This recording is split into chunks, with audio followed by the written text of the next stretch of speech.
대한민국 국민 모두가 승리하는 그날까지. 안녕하십니까, 알뜰맨입니다. 3대 지수 모두 큰 폭으로 상승을 했는데요.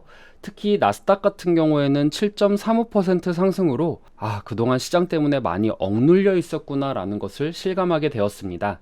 원달러 환율은 1350.43원으로 이제 드디어 1350원대 아래로 떨어지지 않을까라는 기대감이 생기고 있습니다. 빅스 지수는 마이너스 9.81% 하락을 했고요.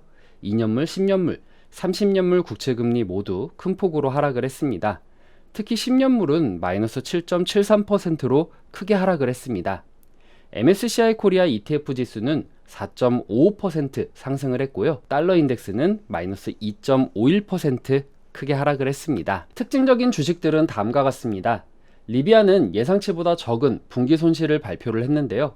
공급망 혼란에도 불구하고 생산이 정상 궤도에 오를 것이다 라는 발표로 인해 17.42% 상승 마감을 했습니다. 애플은 국채금리 하락에 따른 주가가 상승하면서 8.9% 상승을 했고요. 테마파크인 식스플래그스 엔터테인먼트는 기대치보다 낮은 분기 실적을 발표하기는 했지만 투자회사 H파트너스와 합의로 지분 상한선을 14.9%에서 19.9%로 상향 조정하면서 13.53% 상승 마감을 했습니다. 초기 실업수당 청구 건수는 지난주 21만 8천 명 증가와 예상치 22만 명을 상회하는 22만 5천으로 발표가 되었습니다.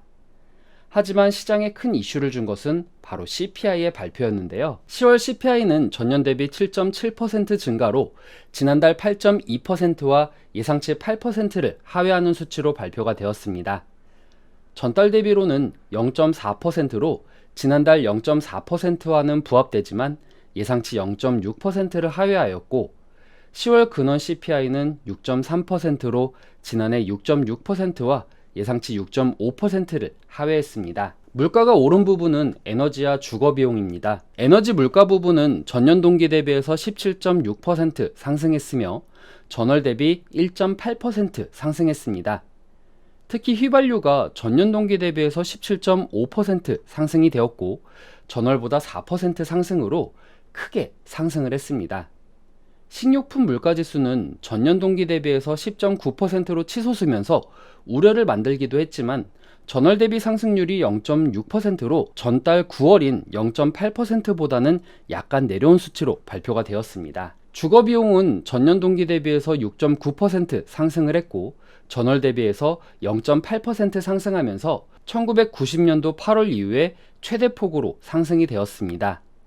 다만 전월 대비 기준으로 중고차는 마이너스 2.4%, 의류는 마이너스 0.7%, 의료비는 동결인 부분으로 CPI 상승폭이 제한되게 되었습니다. 10월 소비자 물가지수가 올해 1월 이후에 최소폭으로 상승하면서 미국의 인플레이션 속도가 줄고 있음을 시사했습니다.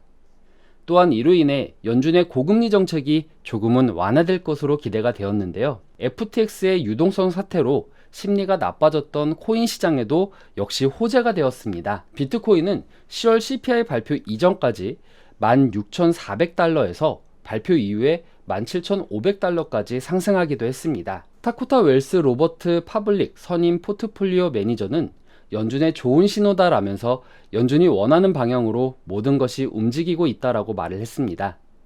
이 데이터만 감안하면 연준은 다음 회의에서 금리를 75bp가 아닌 50bp만 인상할 수 있다라고 언급을 했습니다. 물론 우려의 목소리도 있었는데요. 스테이트 스트리트 글로벌 자문의 마이클 아론 수석 투자 전략가는 투자자들은 여전히 조바심을 내며 파월의 피벗을 기다리고 있지만 조만간 그런 소식이 나올지는 잘 모르겠다라면서 오늘 아침 시장의 열광은 다소 오버액션이다라고 언급을 했습니다. 존 린치 코메리카 자산운용 최고 투자 책임자 CIO는 주택, 임금, 에너지의 지속적인 물가 압력은 인플레이션과의 전쟁이 길어질 수 있다라는 것을 시사한다라면서 파월 의장도 지난주에 금리는 오랫동안 높은 수준에 머무를 것이다 라고 분명히 언급했다라고 지적을 했습니다. 금일 대다수의 원자재 가격은 상승 마감을 했는데요.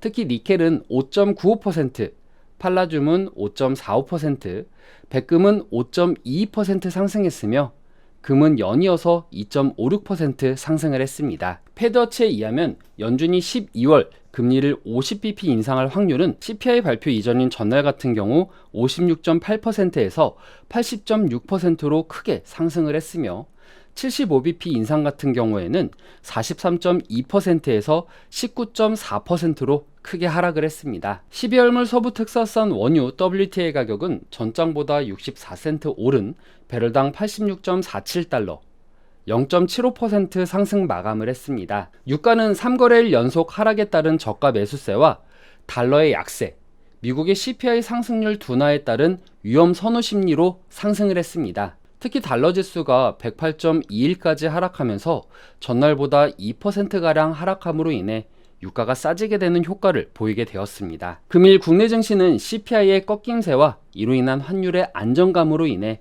상승 출발이 예상이 됩니다.